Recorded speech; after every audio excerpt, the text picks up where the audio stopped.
Sa ating mga septic tank, katulad po na yung septic tank na to, kung mapapansin ninyo, stagnant yung tubig o may laman na tubig.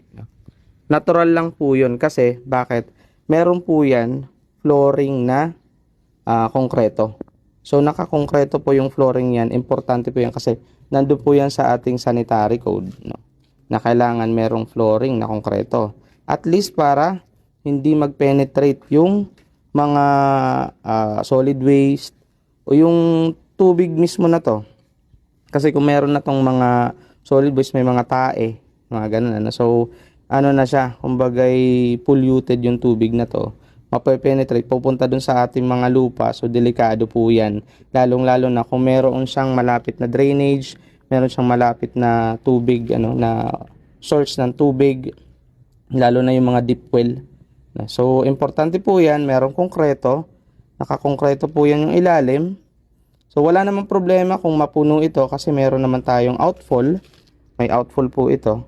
At pwede nyo naman itong ipalinis. Meron yung mga services katulad ng mga Pozo Negro. So, pwede nyo pong ipalinis yun. Importante, meron po yung konkreto na hindi makapenetrate.